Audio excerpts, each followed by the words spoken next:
Alors, comme j'ai pas la Covid, mais j'ai une gastro, j'ai une grippe, la fièvre jaune, la grippe espagnole.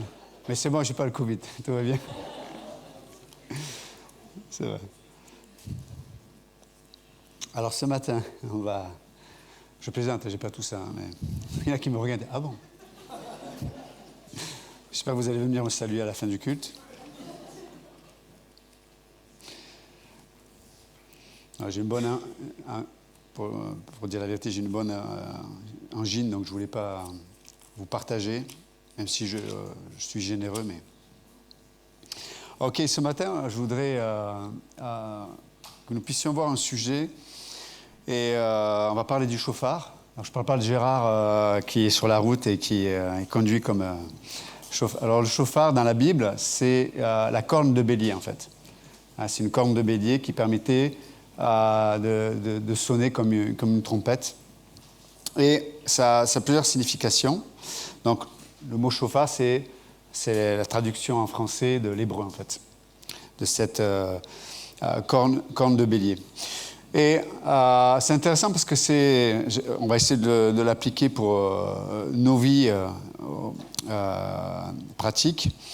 Mais en tout cas, cette trompette était utilisée notamment pour plusieurs choses, des événements, pour les fêtes annuelles, mais notamment pour la célébration et la reconnaissance de la royauté. La royauté, c'est pour lorsqu'on introduisait un roi. Et aussi pour le souvenir. Donc on va parler de ces deux éléments, le souvenir et la royauté. Et donc le premier point que je voulais voir avec vous ce matin sur ce sujet-là, c'est, alors vous allez me dire, mais ok, qu'est-ce que ça a à voir avec aujourd'hui la vie chrétienne ou ma vie? Est-ce qu'à la fin du culte, vous allez vendre des cornes de bélier et puis je devrais me balader avec toute la journée? Non, ce n'est pas ce dont on va parler ce matin. Mais vous allez voir que la Bible dit que tout ce que Dieu a fait et a révélé dans l'Ancienne Alliance, dans l'Ancien Testament, parce que la Bible, vous savez, il y a l'Ancien et le Nouveau Testament, et l'ombre des choses à venir. En fait, tout ce qui s'est passé dans l'Ancien Testament est là pour révéler une vérité accompli par Jésus-Christ, mais aussi efficace pour nous dans notre vie chrétienne. Donc on va essayer de faire le lien, de faire le pont entre cet enseignement de la corne de bélier et le son qui devait en sortir et notre vie.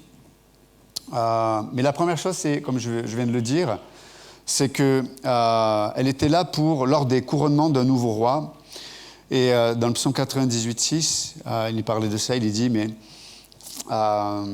avec les trompettes et le son du corps, donc c'est la traduction en français, mais c'est le chauffard, pousser des cris de joie devant le roi, l'Éternel. Donc la première chose, c'est que le son de cette trompette était là pour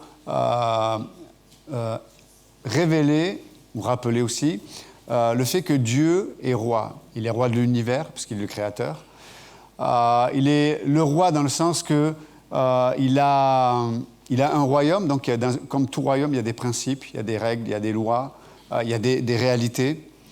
Et le fait d'entendre ce son, ça nous rappelait qu'on était dans la réalité de Dieu. La réalité de Dieu.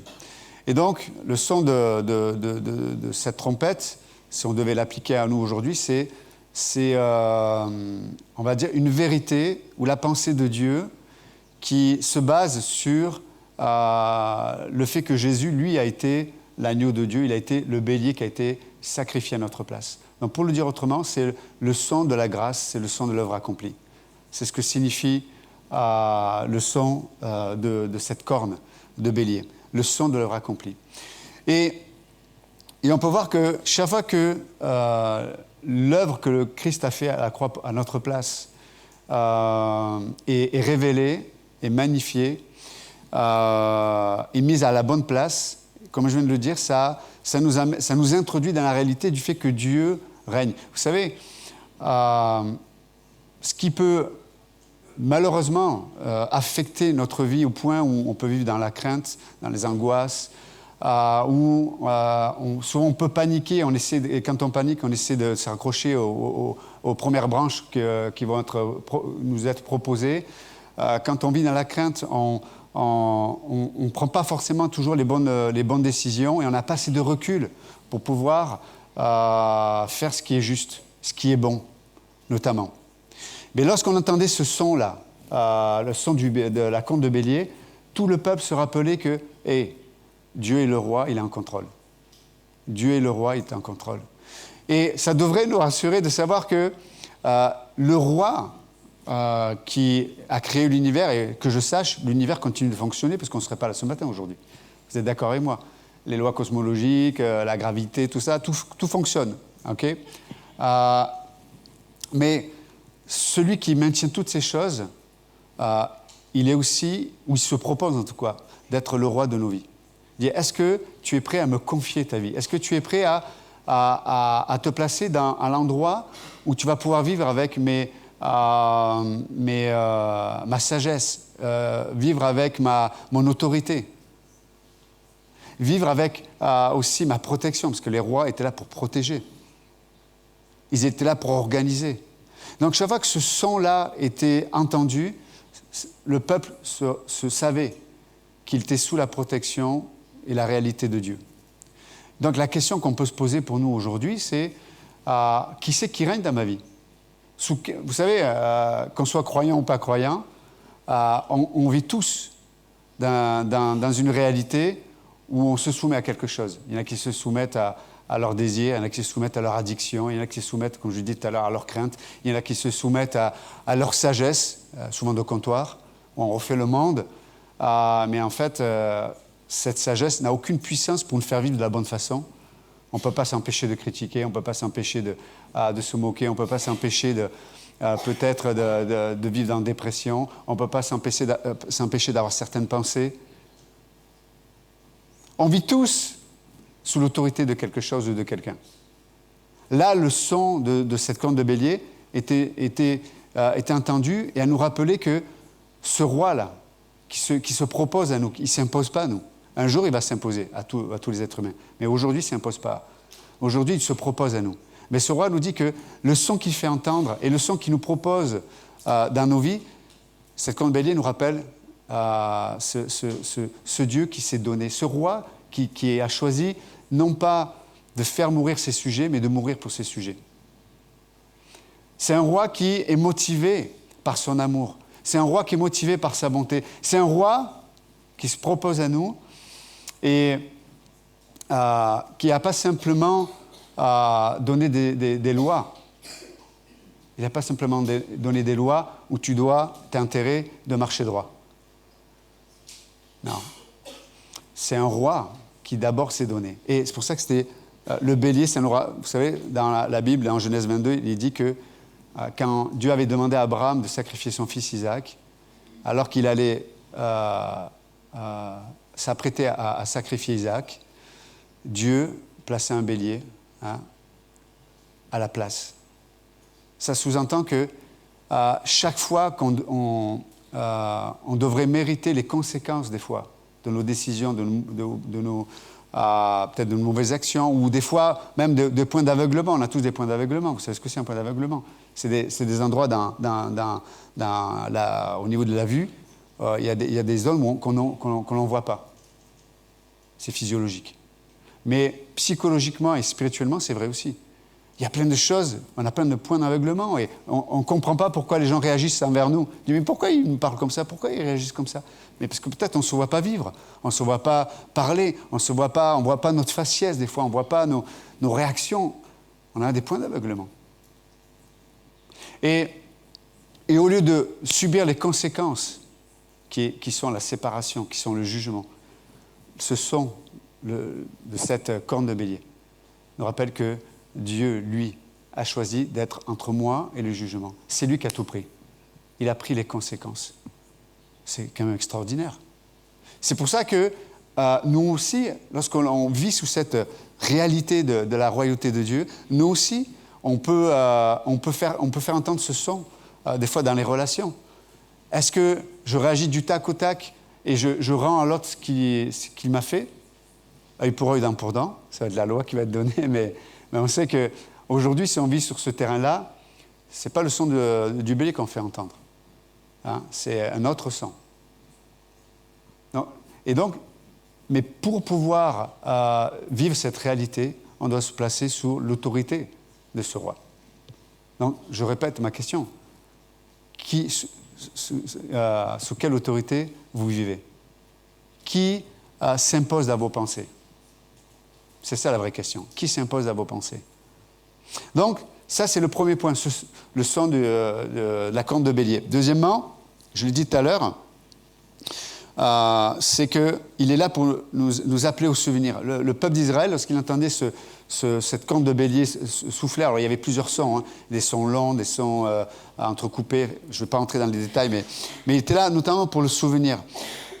Et un des premiers éléments du son, c'était un rappel à revenir.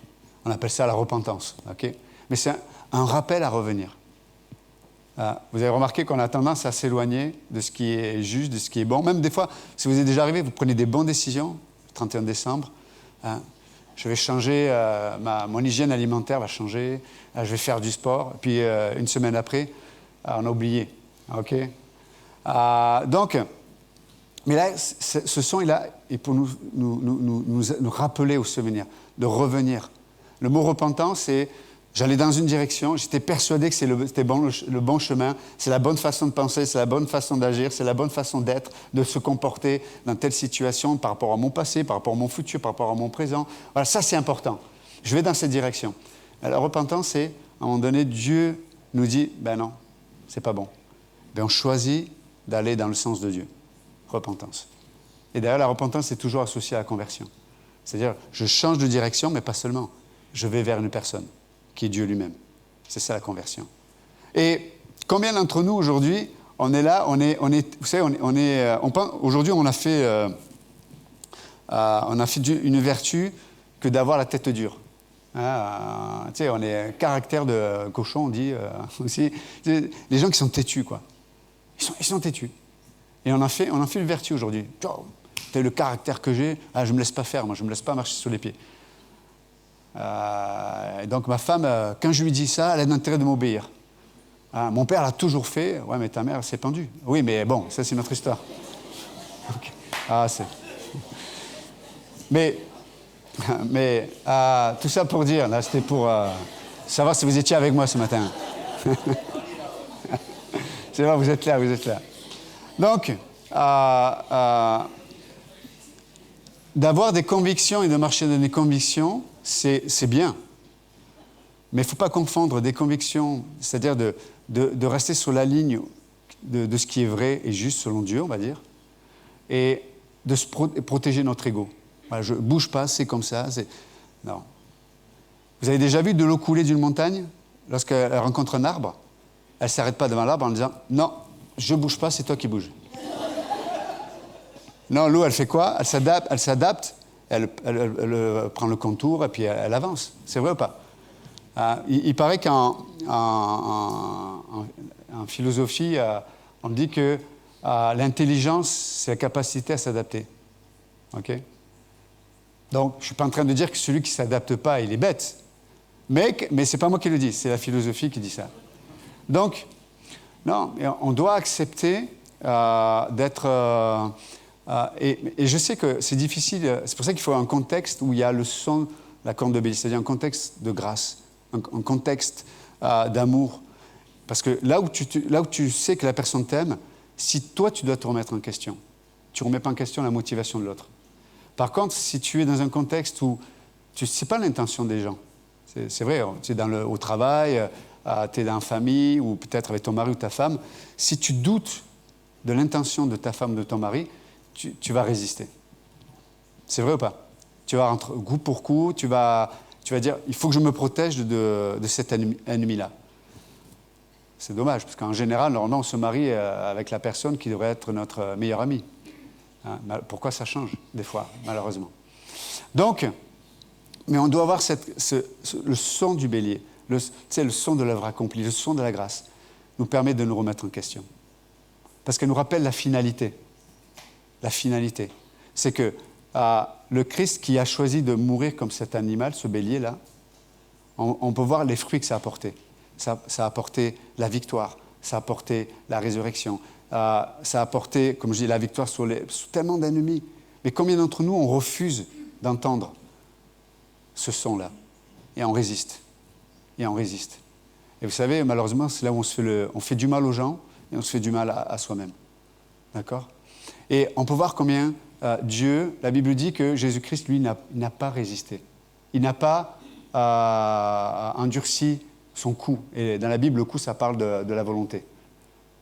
Il s'est rendu disponible. Et c'est pour ça, c'est tellement important aussi de... vous savez, c'est dur de savoir ce qu'il y a dans le cœur des gens. Déjà, vous avez remarqué, c'est très dur de savoir ce qu'il y a dans nos propres cœurs. Vous avez remarqué ça? Hein? Des fois, les gens sont étonnés dans certaines situations. Je dis, c'est pas possible, c'est pas moi, j'ai agi comme ça, j'ai dit ça, mais c'est pas possible, c'est pas moi. Si, c'est toi. Et ouais, on est capable, des fois, tu sais, les gens ont été horrifiés de voir le comportement pendant les guerres, par exemple. Les gens ont fait des choses qui étaient horribles. Horribles. Le cœur de l'homme, la Bible dit, est tortueux par-dessus tout. Mais bon, c'est difficile de connaître le cœur des gens et de soi-même. Par contre, la Bible dit que celui qui a un cœur après Dieu, il y a on va dire des expressions extérieures qui me permettent de savoir où est-ce que la personne en est dans son propre cœur. C'est-à-dire que lorsqu'il y a de l'humilité dans le cœur, quelqu'un qui est humble, la première chose que l'on peut observer, c'est quelqu'un qui est enseignable. Tu es enseignable. Quand tu n'es pas humble, tu veux enseigner. Vous avez déjà entendu, des fois vous allez voir quelqu'un qui dit, tiens, mettons que je disais à quelqu'un, mais cette nuit j'ai très mal dormi, j'étais malade, et la personne ne me laisse pas finir, elle me raconte les 10 dernières années de sa vie, comment elle a souffert. OK.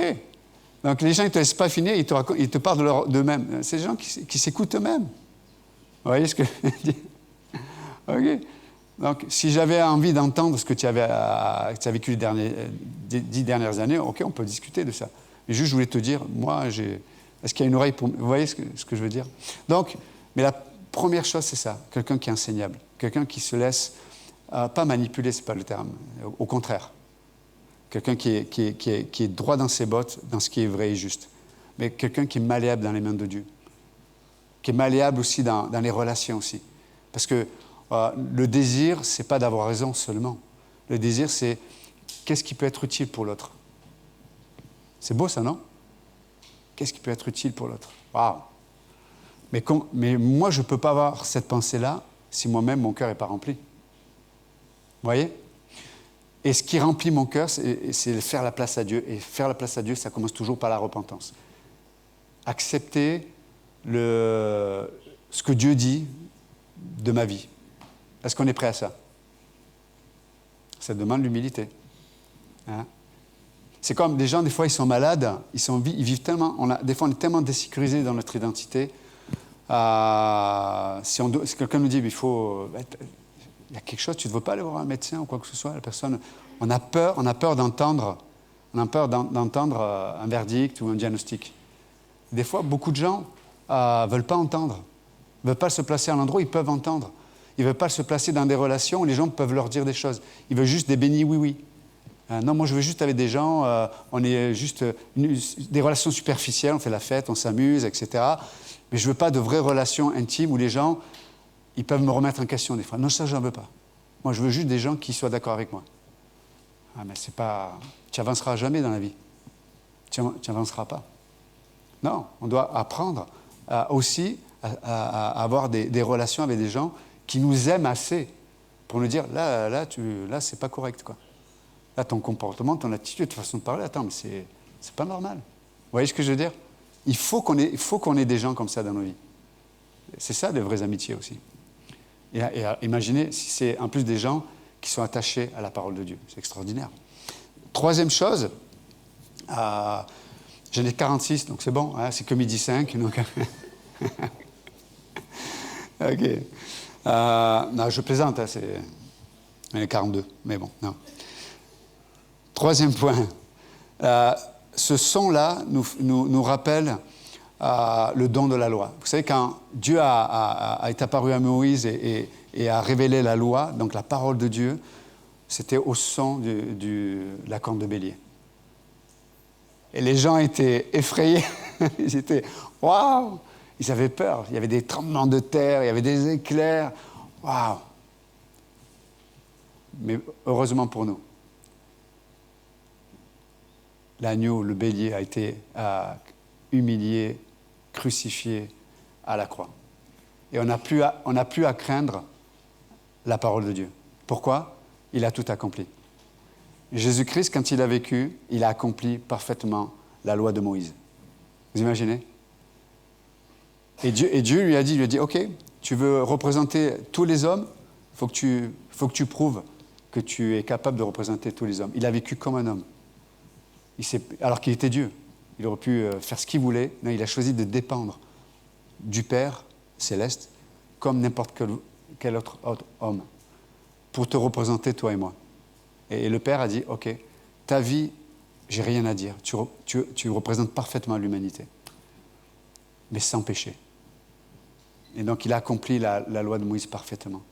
Et donc, nous, on n'est plus sous la loi de Moïse, mais on est sous la loi de la grâce, de l'œuvre accomplie. Ça veut dire que notre relation à Dieu, et même avec les autres, elle n'est pas liée aux œuvres, aux bonnes œuvres. Hein? Combien de bonnes œuvres il faut faire pour peut-être être accepté par le bon Dieu, comme diraient certains. Combien il en faut? Vous avez un appareil pour mesurer, on fait voir, zzz, il t'en manque. Mes amis, il nous en manque à tous. Hein. OK? Surtout certains, je connais, mais bon, je nomme. Oui. Non. Jésus-Christ a tout accompli. Donc, on peut avoir des relations qui ne sont pas basées sur des œuvres, mais basées sur l'œuvre de Dieu. C'est extraordinaire. C'est ça le son du bélier. C'est pour ça qu'on peut avoir cette liberté les uns avec les autres. Vous voyez? Parce qu'autrement, je vais avoir un masque. Ah, alors, quel visage il faut, quel comportement il faut pour être accepté dans ce groupe-là? Quel comportement il faut avoir pour... Non, en fait, tu n'es jamais toi-même, en fait. Tu n'es jamais toi-même. Tu es avec ta femme, ton mari, tes enfants, ta belle famille, ta belle-mère. Bon, ça, c'est plus compliqué. Mais l'histoire, mais... Non, je rigole. J'adore ma belle-mère. Mais en fait, tu n'es jamais toi-même. Tu n'es jamais toi-même. Et même avec le temps, tu ne sais plus qui tu es toi-même. Parce que des fois, à force de... Des fois, c'est les habitudes et les comportements qui déterminent ce qu'on pense être. Mais ce n'est pas vrai. Ce n'est pas vrai. Et donc, parce que Christ a tout accompli, et le son de la corne de bélier nous rappelle, non, tu n'as aucune œuvre à faire. Sois qui tu es, et laisse-moi te changer. Parce que Dieu, il n'est pas là en train de dire, sois qui tu es, t'es parfait. Non, des fois, on est misérable, des fois, on mérite une grosse baffe. Oui. Oui. Bien sûr. Mais Dieu dit, OK, mais vous avez remarqué, on n'est pas capable de se changer. On est capable de s'améliorer un petit peu par-ci, par-là, et puis on se vante, évidemment. Mais je parle de quelque chose de profond. On est incapable. Incapable. Dieu, lui, est capable. Mais sur quelle base? Il faut accepter de ne pas vivre derrière un masque. Voilà, Dieu sait, il nous a fait, on est 7 milliards, on est tous différents. OK? Même si certains d'entre vous ou certains d'entre nous, on aimerait que tout le monde soit comme nous. Ouais. Mais, parce qu'on veut, parce que vous avez remarqué, on passe notre temps à essayer de faire en sorte que les gens soient comme on aimerait qu'ils soient. Vous avez remarqué ça? Mais non, Dieu dit, OK, arrête d'être ou de faire comme si tu étais différent. Tu es qui tu es. Mais alors que tu acceptes d'être qui tu es, c'est moi qui vais te changer. Je vais avoir accès à ton cœur. Parce que tu ne vas plus mettre des barrières, là, qui sont complètement des mensonges. Je finis avec le 4e point, parce que c'est l'heure. Mais il y avait... le 4e point, c'est que le son de la trompette, c'était aussi dans Ézéchiel 33, 2-7, il est dit que les prophètes étaient comme des trompettes, ou des chauffards, ou des cornes de bélier, pour le peuple d'Israël. Pour le dire autrement, chaque fois qu'on entendait la corne de bélier, le prophète allait parler, allait communiquer la pensée de Dieu. Et vous savez que dans l'histoire biblique, les prophètes en général, essentiellement, ils étaient là pour annoncer, pour avertir le peuple. Et c'est intéressant de voir que le cœur de Dieu, il est capable de mélanger les deux, de nous avertir, de nous dire hey, « fais gaffe », sans nous condamner. C'est ça, le son de la corne de bélier, c'est...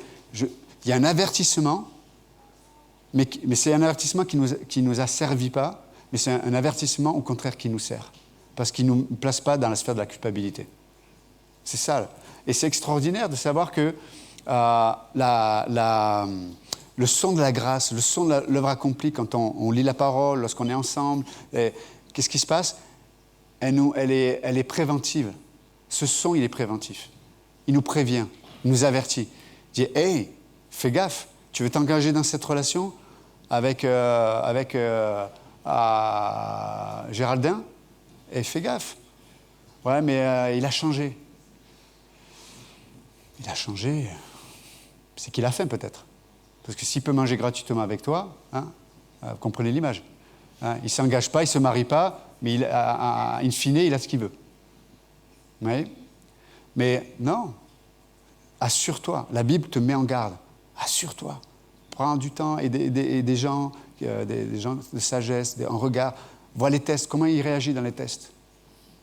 Vous voyez, etc., etc. Donc ce son-là, il nous amène à avoir une conscience qui accepte les avertissements, qui accepte le côté, on va dire, de préventif.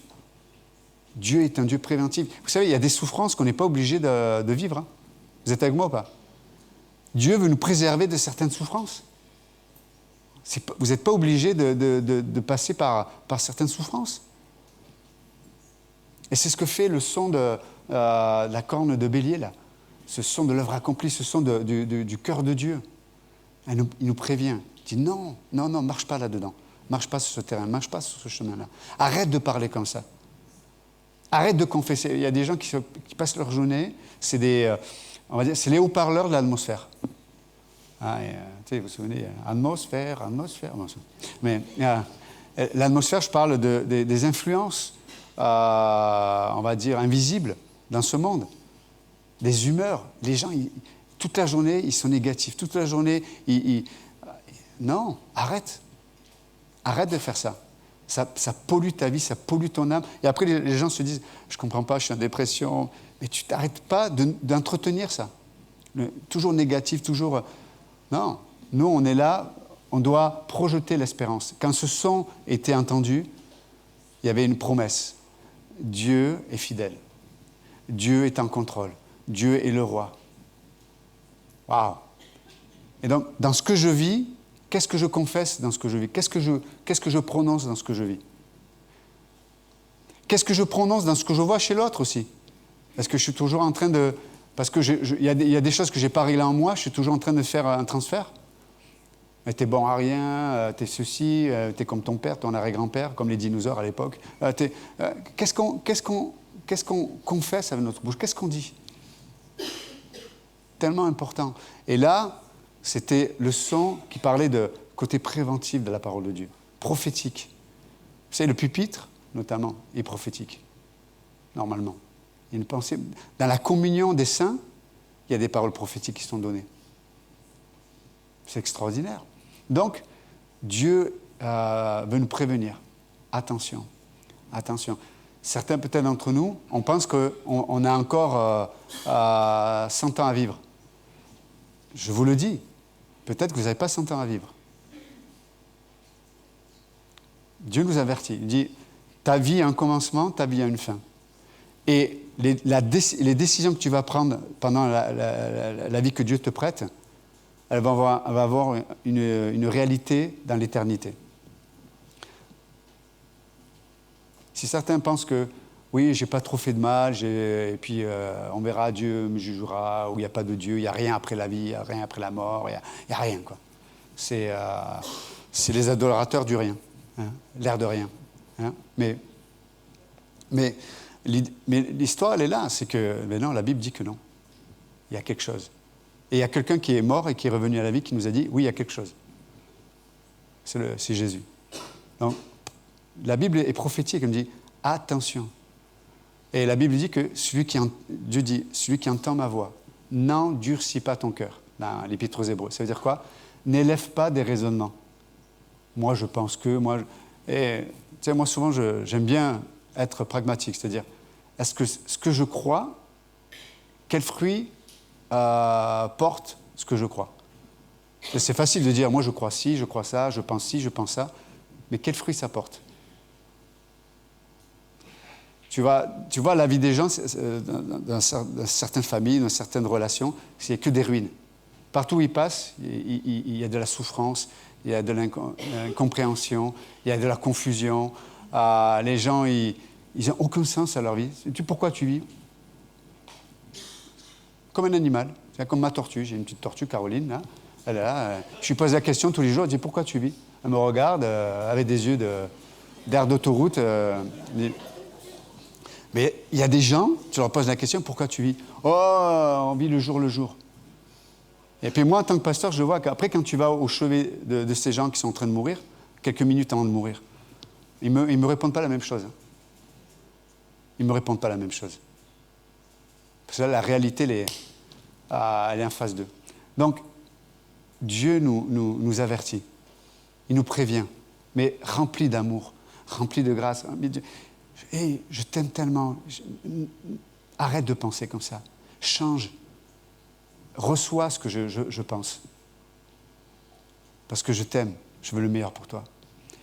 Donc, la prochaine fois vous rencontrez un chauffard, pensez à ce message. OK? Et je pense que vous allez vous en souvenir tous les jours. OK? On va prier. Seigneur, merci encore pour ta parole. Merci pour ta sagesse. Merci pour, c'est vrai, toutes ces vérités qui sont là pour révéler ton cœur, ce que tu as fait, mais aussi toute cette sagesse qui est là pour révéler ce que tu veux faire dans nos vies. Tu dis, pour nous, tu as des projets de paix et non de malheur. Aide-nous juste simplement à nous remettre entre tes mains, Seigneur, et accepter avec humilité ce que tu penses, ce que tu dis. Seigneur, on ne veut pas avoir l'orgueil de faire la politique de l'autruche et de fermer les yeux en se disant non, tout va aller bien. Non, Seigneur, on veut avoir le courage d'affronter la vie telle qu'elle est, mais de dépendre de toi en toutes choses, dans ce que l'on vit. Seigneur, tu nous donnes le vouloir et le faire. Tu nous remplis d'espérance, tu nous remplis de ton amour, de ta joie. Seigneur, tu es vivant, tu es là, et la vie que tu nous proposes, elle ne peut être que surnaturelle. Et Seigneur, on va l'accepter. Voilà, si ce matin, peut-être quelqu'un ne connaît pas le Christ, peut-être vous avez entendu parler de lui, peut-être vous avez même une religion, vous êtes peut-être même dans l'église, né dans l'église ici, je ne sais pas, mais peut-être vous n'avez pas de relation avec Jésus-Christ. Ce matin, vous pouvez juste faire cette prière. Jésus-Christ, je crois que tu m'aimes, je crois que tu es mort pour moi à la croix. Je crois que tous mes péchés, tout ce poison qui est en moi, là, l'égoïsme, qui fait que, voilà, de mon passé, de mon présent, de mon futur, tout ça, chaque fois que les clous rentraient dans tes mains et dans tes pieds, c'est parce que tu as choisi de payer pour ça. Et je crois que tu es ressuscité d'entre les morts, que tu es vivant.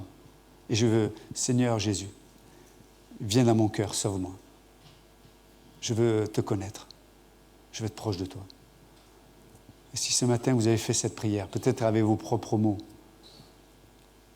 la Bible dit que Dieu vous revêt de son esprit et que vous naissez non pas juste de la chair et du sang, mais de l'esprit. Vous devenez enfant de Dieu.